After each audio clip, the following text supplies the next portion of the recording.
Hello guys, আসসালামু আলাইকুম। কেমন আছেন সবাই? ভিন্ন ধরনের একটি ভিডিও নিয়ে হাজির হলাম। বছরে সবারই ফলজ এবং ঔষধি কিছু না কিছু গাছ রোপণ করা প্রয়োজন। তেমনি আমরাও 5টা নারকেলের চারা আজকে রোপণ করব। গর্ত করেছি, গর্তে কিছু গোবর সার, যেমন শুকনা গোবর সার, ওগুলো দিয়ে দিচ্ছি। নারকেলের চারাগুলো, এগুলো নারকেলের চারা আমাদের বাড়িতে এর আগে একটি গাছই রোপণ করা আছে। এখন যদিও সন্ধ্যা হয়ে গেছে, তবুও চারাগুলো রোপণ করার চেষ্টা করতেছি, কারণ চারাগুলো কয়েকদিন ধরে আনা হয়েছে।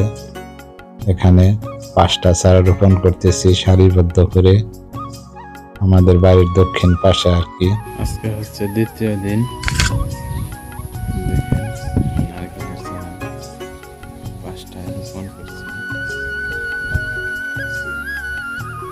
একটু পানি দিয়ে দিচ্ছি।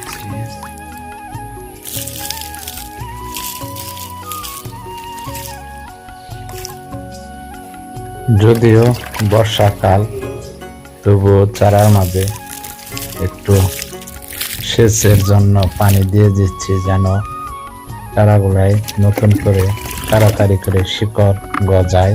সেই জন্য এই একদিনই পানি দিব আর কি। এখন কিছু না কিছু বৃষ্টি 2-1 দিন পর পর হচ্ছে।